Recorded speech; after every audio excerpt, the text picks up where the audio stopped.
এটা আমাদের নতুন প্রজন্ম এখনো অনেকেই চেনে না। এটা আমাদের আঞ্চলিক ভাষায় এটাকে ওল বলে। এটা খুব সুস্বাদু। হ্যাঁ, এর তরকারিটা খুব টেস্টি, ন্যাচারাল, কোনো প্রকার কেমিক্যাল সার ছাড়াই এটা হয়ে থাকে। সাধারণত এটা একটু স্যাঁতসেঁতে নরম উর্বর জায়গাগুলোতে এটা ভালো হয়। এটা আমাদের দেশে হচ্ছে ওল বল। হ্যাঁ, অন্য এলাকায় কী বলে জানি না।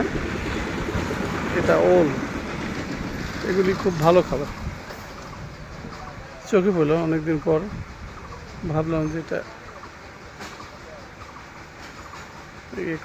ভিডিও করি।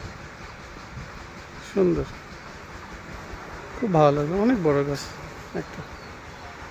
এটা মাটির নিচে আলুর মতো,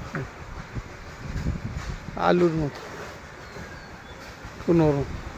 ঝোল রান্না করলে খুব টেস্টি হয়, ঝোল খুব টেস্টি। আপনার ইচ্ছা করলে বাড়ির আশেপাশে একটা জায়গা রাখতে পারেন, অতিরিক্ত কোনো খরচ নাই। সুন্দর একটা